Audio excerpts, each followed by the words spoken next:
అనిపించింది? కళ్ళం బట్టి నీళ్ళు వచ్చేసినాయి నాకు నిజంగా. హనుమంతుడిని గుడిలో చూసేవాడిని, ఫస్ట్ టైం థియేటర్లో చూసా. ఇప్పటి వరకు చాలా వచ్చినాయి, చాలా హనుమంతుడి బేస్ మీద సినిమాలు వచ్చినాయి, హనుమాన్ బేస్ సినిమాలు. కానీ ఫస్ట్ టైం నేను చాలా ఇంపాక్ట్ అయ్యాను అనమాట. ఇప్పుడు తిరుపతికి వెళ్ళి మనం వెంకటేశ్వర స్వామిని చూస్తే ఎలా ఒకసారి వైబ్రేషన్ వస్తుందో అలాంటి వైబ్రేషన్ వచ్చింది. ఒక వైబ్ అంటే ఆ రోజుల్లో రాఘవేంద్రరావు గారు క్రియేట్ చేసేవారు అలాంటి వైబ్ని, అన్నమయ్య అలాంటి సినిమాలతో. అండ్ ఒక 25 ఏళ్ళ తర్వాతలా హనుమాన్తో మళ్ళీ రీక్రియేట్ చేశాడు ప్రశాంత్ వర్మ.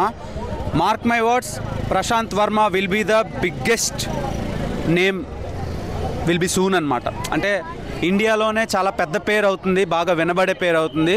రాసి పెట్టుకోండి, ఈ సినిమా చాలా రికార్డ్స్ క్రియేట్ చేస్తుంది. అట్ ది సేమ్ టైం హనుమాన్ని చూపించే ఆ గ్రాఫిక్స్ కానీ, విఎఫ్ఎక్స్ కానీ, ఎస్ఎఫ్ఎక్స్ కానీ అల్టిమేట్ అనమాట, అనదర్ లెవెల్లో ఉన్నాయి. అంటే నేను ఏదో పొగుడుతున్నట్టు కాదు, కానీ టు బి ఫ్రాంక్ నేను లోపల నుంచి ఫీల్ అయ్యాను. సో ఈ సినిమాలో చాలా సూపర్ హీరోలా చూపించారు కదా తేజ సజ్జని, మరి రియాలిటీలో జనాలు యాక్సెప్ట్ చేస్తారా? డెఫినెట్గా జనాలకి లాజికల్ కంటే మ్యాజిక్లే ఇష్టం. సో మ్యాజిక్లు ఇష్టపడే ప్రతి ఒక్కరికి ఈ సినిమా బ్లాక్ బస్టరే. ప్రతి సంక్రాంతికి మొగుళ్ళు వస్తారు అని అంటారు కదా, ఈసారి దేవుడు వచ్చాడు. దేవుడు వచ్చాడు. సో ఇందులో లైక్ గ్రాఫిక్స్ కానీ, డిఓపి వర్క్స్ కానీ ఇవన్నీ ఎలా ఉన్నాయి? అండ్ మ్యూజిక్ బ్యాక్గ్రౌండ్ స్కోర్ ఎలా ఉంది? Top notch. ఎందుకంటే ఇంకెలా చెప్పాలి అంటే, నేను సింగిల్ వర్డ్లో చెప్పేస్తున్నాను, కానీ మీరు సినిమా చూసే ప్రతి ఫ్రేమ్, ప్రతి షాట్, నీకు చూసే ప్రతి లొకేషన్స్ నుంచి వాళ్ళు వేసుకునే కాస్ట్యూమ్స్ వరకు, వాళ్ళు వాడే సీజీ నుంచి వాళ్ళు చెప్పే డైలాగుల వరకు, each and everything another level అనమాట. అంటే మనం చిన్నపిల్లలతో వెళ్ళి చూసే సినిమాలు రీసెంట్ టైమ్స్లో ఎక్కువ లేవు, అన్ని అడల్ట్ కంటెంట్ సినిమాలు, బోల్డ్ సినిమాలు వచ్చినాయి. చాలా రోజుల తర్వాత క్లీన్ అండ్ క్లియర్గా ఫ్యామిలీ మొత్తం కలిసి కూర్చొని ఎంజాయ్ చేసే సినిమా. మీరు హనుమంతుడి గుడికి వెళ్ళాలి అనిపిస్తే ఈ సినిమాకి రండి. సినిమాలో దేవుడినే చూపించాడు ప్రశాంత్ వర్మ.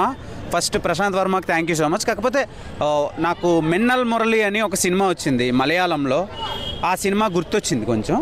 అది మినహా రిమైనింగ్ అంతా అనదర్ లెవెల్ అనమాట. చాలా బాగా డిజైన్ చేశాడు.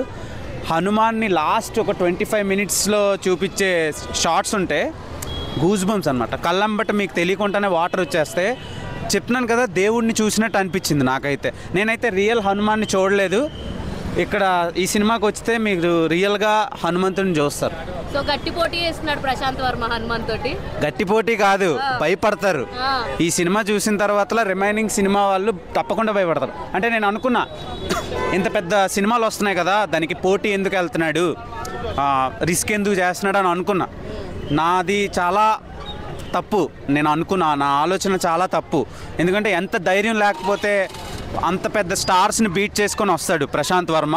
Will be the next roller of Indian cinema, mark my words. ఒక ఎంత బడ్జెట్ ఉంటే అంత. ఆదిపురుష్ అని ఒకటి వచ్చింది, ఆ సినిమాని ప్రశాంత్ వర్మకి ఇచ్చుంటే ఈ పాటికి బాహుబలి రికార్డ్స్ కాదు కదా, ఇంకొక 5,000 crores మార్క్ని క్రియేట్ చేస్తుండే. నేను చాలా ఫీల్ అవుతున్నాను. ప్రశాంత్ వర్మ నిజంగా, ప్రభాస్ వీళ్ళిద్దరు కాంబోలో ఒక సినిమా వస్తే చూడాలని ఉంది. అండ్ మనం ప్రశాంత్ నీల్ సినిమాలని ఎంత బాగా ఎంజాయ్ చేస్తున్నామో, ప్రశాంత్ వర్మని కూడా మనం ఫ్యూచర్లో ఇంకా బాగా ఎంజాయ్ చేయబోతున్నాం. తర్వాత ప్రశాంత్ వర్మది నెక్స్ట్ ఈ ప్రాజెక్ట్ కంటిన్యూటీ ఉంది. జై హనుమాన్ అంటే హనుమాన్ సీక్వెల్ జై హనుమాన్. చాలా బాగా ఎంజాయ్ చేస్తారు. పిల్లలతో డెఫినెట్గా చూడండి. సంక్రాంతికి టికెట్లు దొరకకపోతే వెయిట్ చేసి మరీ చూడండి, చాలా బాగా ఎంజాయ్ చేస్తారు. Varalaxmi Sarath Kumar and villain role play చేసిన వాళ్ళ క్యారెక్టర్స్ ఎలా ఉన్నాయి? హీరోయిన్ క్యారెక్టర్ ఎలా ఉంది? బేసిక్గా చాలా సినిమాల్లో మదర్ సెంటిమెంట్లు, బ్రదర్ సెంటిమెంట్లు, డాటర్ సెంటిమెంట్లు చూపిస్తారు. ఈ సినిమాలో సిస్టర్ సెంటిమెంట్ని చాలా బాగా చూపించారు. అంటే మీకు అన్ని ఎమోషన్స్ ఉంటాయి ఇందులో. ఈ సినిమాలో పిల్లలు చాలా బాగా ఎంజాయ్ చేస్తారు. అదే ఒక 5 years కిడ్ నుంచి ఒక 60 years ఓల్డ్ పీపుల్ వరకు అందరూ బాగా ఎంజాయ్ చేసే సినిమా. ఫ్యామిలీతో కలిసి చూడండి, పిల్లలకి చూపించండి. అంటే మీ చుట్టుపక్కల ఎవరైనా చూడలేని వాళ్ళు ఉంటే వాళ్ళకి సినిమాని మీరు చూపించండి, డబ్బులు పెట్టి చూపించండి, మీకు పుణ్యం వస్తుంది.